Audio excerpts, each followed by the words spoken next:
కిరణ్ గారు, అదే మీరు వీటిల్లో ఏమీ సాధించలేరు కాబట్టి సరే, ఇది మన జరిగిన యాక్సిడెంట్ ఏమి చిన్న చితకదేం కాదు. బట్ ఆయన ఇండైరెక్ట్గా ఆయన దానికి బాధ్యత వహించాల్సి ఉన్నా డైరెక్ట్గా లేదు కాబట్టి మరి వాటి ద్వారా ఏమన్నా ఆయన ఇరికించాలని ఏమైనా ప్రయత్నం చేస్తున్నారా, లేదంటే లక్ష్మణ్ గారు అన్నట్లు ఆయనకి లేదా వైసీపీకి ఇప్పటికీ కూడా పోలీస్ వ్యవస్థలో పూర్తి స్థాయి సహాయ సహకారాలు అందుతున్నాయి.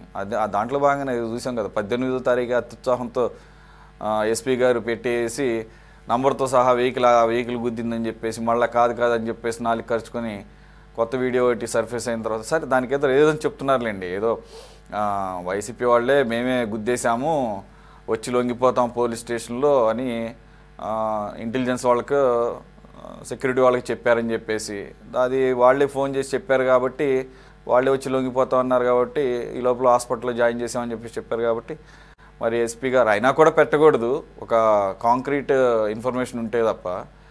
మరి ఇప్పుడు లక్ష్మణ్ గారు అన్నట్లు ఈ రకమైనటువంటి అన్ని సహకారాలు అందుతున్న సందర్భంలో ఇవన్నీ కూడా మనం డిబేట్లు పెట్టుకోవడానికి లేకపోతే కొత్త అప్డేట్స్ ఏమైనా ఉంటే అప్డేట్ చేసుకోవడానికి తప్ప దేనికి పనికిరావని చెప్పేసి అన్నట్టు దానికి మీరేం చెప్తారు? ఇప్పుడు క్లియర్గా ఉంది, లాస్ట్ 5 yearsలో during the regime of YCP liquor business ఒక కొత్త పొంతలు తొక్కింది.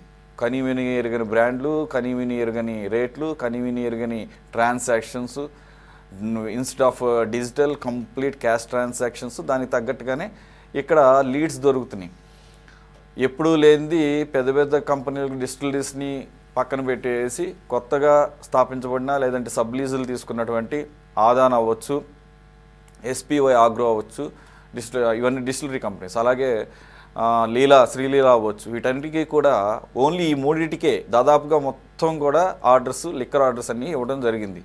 దానిలో భాగంగానే కొత్త బ్రాండ్లన్నీ చీప్ క్వాలిటీ బ్రాండ్స్ అన్నీ స్పూరిఫైడ్ లిక్కర్తో జనాలని ఎంత ఇబ్బంది పెట్టారో చూసాము.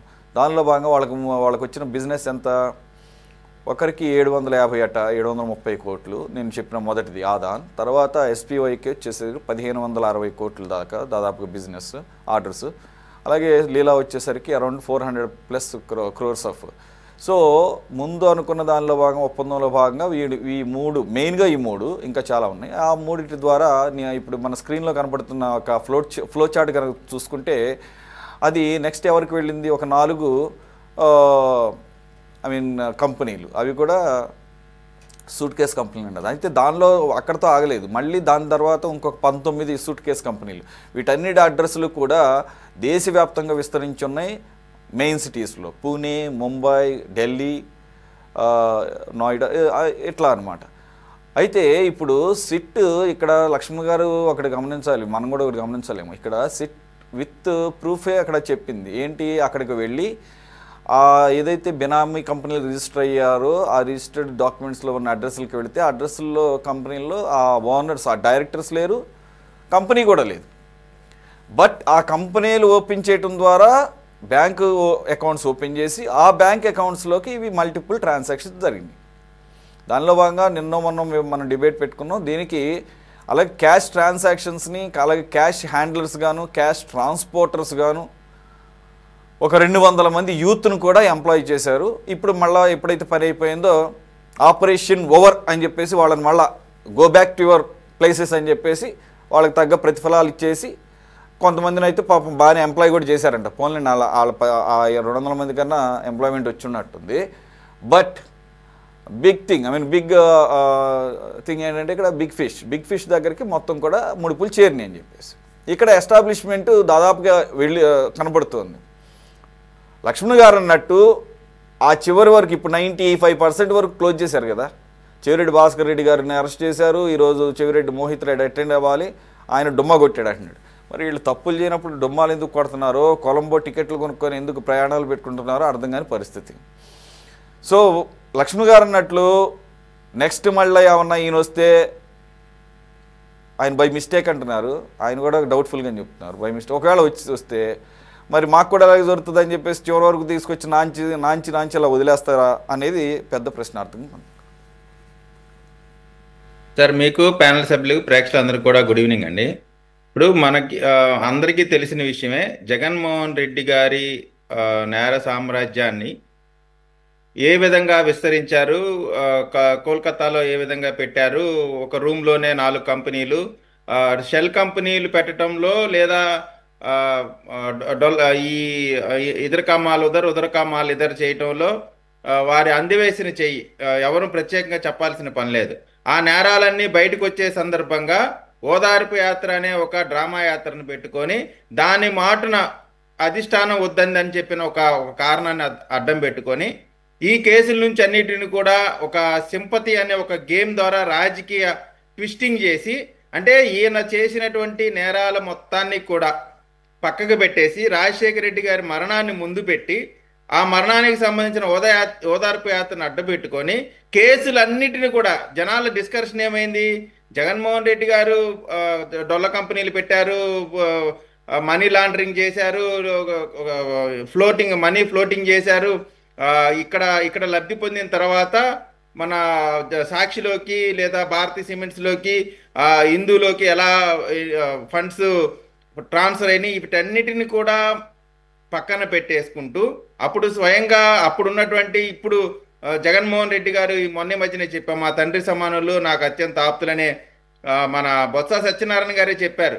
ఏ విధంగా జగన్మోహన్ రెడ్డి గారు క్యాబినెట్ని అడ్డం పెట్టుకొని ఏ విధంగా డొల్ల కంపెనీల ద్వారా లబ్ధి పొందారనేటువంటిది చెప్పారు. అంటే వీటన్నిటినీ ఈ మాయ కంపెనీలు మాయ వ్యవహారాలు అన్నీ చేసి దాన్ని రాజకీయ లబ్ధి పొందే విధంగా సింపతి అనే ఒక గేమ్ను ఆడుకొని రాజకీయ లబ్ధి పొందిన ప్రపంచంలో ఏకైక వ్యక్తి జగన్మోహన్ రెడ్డి గారు.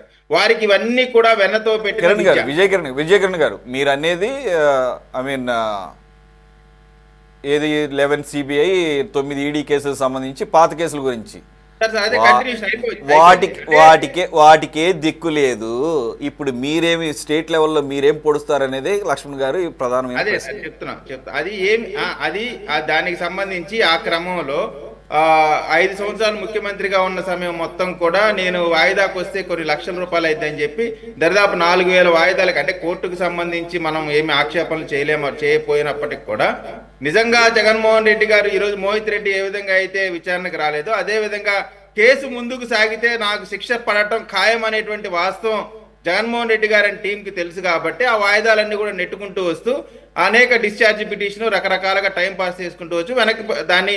అంటే ఇప్పుడు ఒకటి పోలీసులు కానీ ఈ వ్యవస్థ ప్రభుత్వాలు కానీ కేసులన్నిటిని కూడా కోర్టు వరకు తీసుకెళ్లగలుగుతాయి తప్ప జ్యుడిషియల్ని నువ్వు ఈ టైంలో చేయండి లేదా ఇప్పుడే చేయండి అని చెప్పి జ్యుడిషియల్కి టైం ఫిక్స్ చేసేటువంటి సదుపాయం ప్రభుత్వాలకు కానీ ఇటు వీటికి కానీ లేదు. వీటికి ప్రత్యేకంగా ఈ స్టేట్, అంటే లక్కీగా ఇప్పుడు ఇంకా స్టేట్ హ్యాండ్ ఓవర్లో ఉంది కాబట్టి కేంద్రాన్ని మన హైకోర్టు వారిని అడిగి స్పెషల్ ఫాస్ట్ ట్రాక్ కోర్టులు పెట్టి ఈ జరుగుతున్న దానిపైన విచారణ త్వరగా ముగించి వీళ్ళపైన శిక్షలు వేయకపోతే ఇదేదో వాళ్ళకి ఒక అవకాశం లాగా, గతంలో జగన్మోహన్ రెడ్డి గారి కేసులే 15 సంవత్సరాలు అయింది మాదే ముందులే అని చెప్పి ఏం కాదులే అనేటువంటి ఆలోచనలో వీళ్ళందరూ కూడా ఉంటున్నారు. కాబట్టి ఖచ్చితంగా మీ సార్ చెప్పినట్టు ఎక్కడా కూడా ఫెయిల్ అనేటువంటి పరిస్థితి లేదు. మేము చేసే కార్యక్రమం మొత్తం కూడా ఎక్కడెక్కడ ఎవరెవరు తప్పు చేశారనే దాన్ని సాక్ష్యాధారాలతో సహా చట్టం ముందు నిలబెట్టిన ఆ కేసుకి సంబంధించి కేసు కూడా నిలబడి వారికి శిక్ష పడేలాగా చేయటానికి కావలసినటువంటి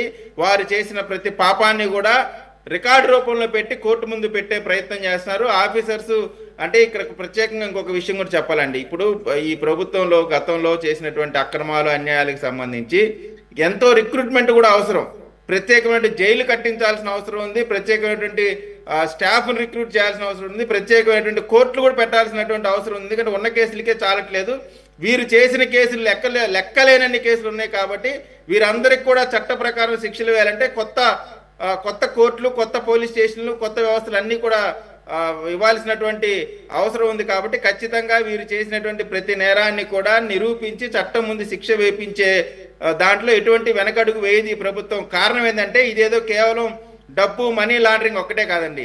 పేద ప్రజల, ఆంధ్ర రాష్ట్ర ప్రజల రక్త మాంసాల పైన వారు లబ్ధి పొందారు, వారి ప్రాణాలతో చెలగాటమాడారు, వారి యొక్క ఆరోగ్యాన్ని పణంగా పెట్టి, వారి ప్రాణాలని పణంగా పెట్టి పిచ్చి మద్యాన్ని ప్రజలకు అందజేసి వారికి ఉన్నటువంటి బలహీనతని క్యాష్ చేసుకున్నటువంటి ఈ నరరూప రాక్షసుల్ని ఖచ్చితంగా చట్టం ముందు ముద్దాయిలుగా నిలబెట్టి శిక్ష వేపించే బాధ్యత ఈ గవర్నమెంట్ తీసుకుంటుంది, అది చేసి కూడా చూపిస్తామని చెప్తా ఉన్నామండి.